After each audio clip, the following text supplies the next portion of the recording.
سنخوض معاركنا معهم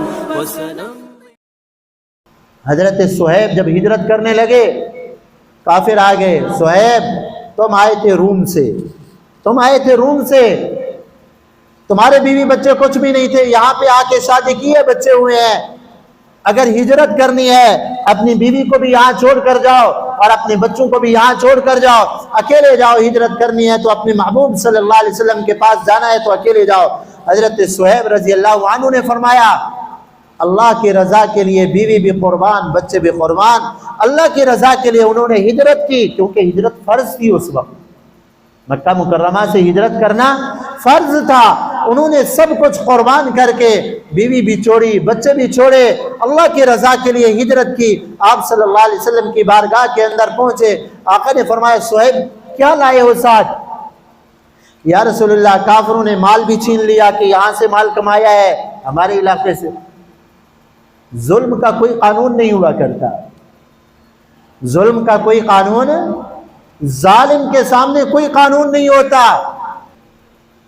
تو میں عرض یہ کر رہا تھا، حضرت صہیب جانے لگے، کہا کہ جی پیسہ ادھر سے کمایا ہے، ہمارا پیسہ ہے دے کر جاؤ۔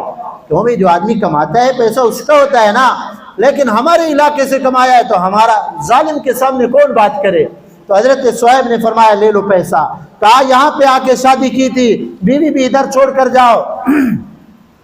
تو حضرت صہیب رضی اللہ عنہ نے فرمایا نہیں لے جانے دیتے تو لے لو، پکڑ لو، اور بچے بھی چھوڑ کر گئے۔ آپ صلی اللہ علیہ وسلم کی خدمت میں اکیلے پہنچے، آپ صلی اللہ علیہ وسلم نے فرمایا صہیب ایمان بچا کر آئے ہو، مبارک ہو تمہیں، اللہ پیسے بھی دے دیں گے اور اللہ اولاد بھی دے دیں گے اور اللہ تعالیٰ بیوی بھی دے دیں گے۔ اللہ تعالیٰ کے لیے جو آدمی قربانی دیتا ہے، اللہ کی ذات بڑی غیور ذات ہے، اللہ اس کو ایسے نہیں چھوڑتے۔ ہمیں کوئی چائے کی پیالی پلا دے، ہم اس کے احسان مند ہوتے ہیں کہ جی ماشاءاللہ آپ نے ہمیں چائے پلائی تھی، آپ کا بڑا احسان ہے۔ جو اللہ کے لیے بڑی قربانیاں دے، اپنا وطن چھوڑے اور اپنا جان مال اللہ کے لیے قربان کرے، اللہ تعالیٰ کتنا بڑے قدردان ہیں، اللہ تعالیٰ بہت بڑے قدردان ہیں، اس کے اوپر اللہ اس کو سب کچھ عطا فرماتے ہیں۔